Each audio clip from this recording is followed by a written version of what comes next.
100 Cooks is a show coming to the Food Network on Sunday, bringing together 100 home chefs for challenges that range from blind taste tests to 30-minute cooking battles.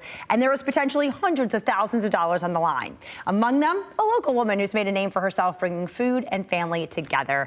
Welcome to Liz Delacroze. She's the founder of the Lemon Bowl. Liz, thanks so much for being here. Thank you for having me. Excited to see you. Absolutely. Great to have you. So talk about the Lemon Bowl and kind of what you established here locally. Yeah, so I started the Lemon Bowl 16 years ago this month, and it's a healthy recipe food blog. So all the healthy recipes really from my Lebanese heritage that I grew up eating, like hummus and salad with, a lemony garlicky dressing, all those recipes that, when I grew up, no one really knew about. I realized those were recipes to be shared.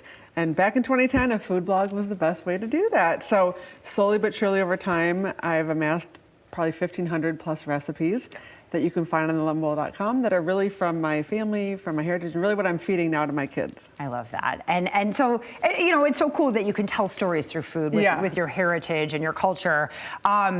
Let's talk about the show. What made you decide to apply and talk about that process? So I didn't apply, they found me on Instagram, and I'm a big believer that if opportunity knocks, you take it. Mm-hmm. But I will admit, I've wanted to be on the Food Network, since the Food Network's been around. Sure. And it was a dream come true. I always just kind of deep down knew I would land on there in some way. So I knew the timing was right, and I just went for it. I feel like, of course, if I can share my family's recipes with more people, the better. Right. Okay. So I know you can't give us too many details, but you were in California for 2 weeks for taping, and the host is actually a Michigander. Absolutely. Terry Crews, based in Flint. So that was really fun.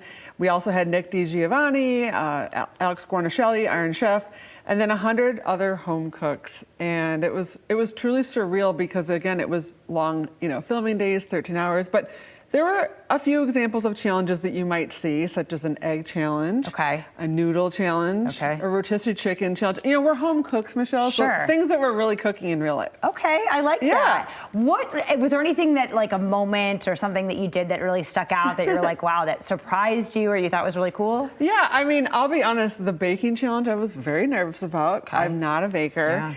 But I would say, honestly, the part that surprised me about all of it is I was more nervous sitting in the stadium waiting for my turn, my number to be called. I'm number 10. Okay. So we all have our numbers, and Terry would roll the dice and see whose balls would come out, just like the lottery balls. Okay. So if number 10 was called, and I was just, we're all kind of waiting for our time. But the minute I was called and started cooking was when I felt most at ease, which was pretty surprising. Well, because you can create all that in your head as you just sit there and watch everyone else. You're like, oh my gosh, and the kitchen is where I feel most at home, so it made sense. It's perfect. And this is particularly poignant. You lost your mom. Yeah, right. During all Shortly of this. after I got home, my mom was in hospice care when I left, and she had been for a few months by that point. And I just really think life is kind of like that, where you have these big highs, these big lows. I will say I was really grateful that she knew I was going and I was able to tell her. And while she can't view it, I am happy that her recipes will carry on and her legacy continues. So I know she's shining down. Absolutely. Even more meaningful for absolutely. you. Absolutely. Okay, perfect. So what'd you bring today? Okay, so I'm starving. I need to eat. You have to try this. This is my famous hummus. So it's hummus with toasted pine nuts.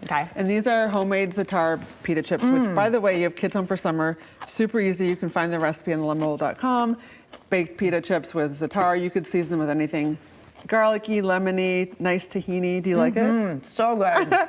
And this can all be prepped ahead. So like right now I have kids home, they're wanting snacks all the time. Right. Hummus can be made, I feel like it gets better the next day or two anyways. Sure.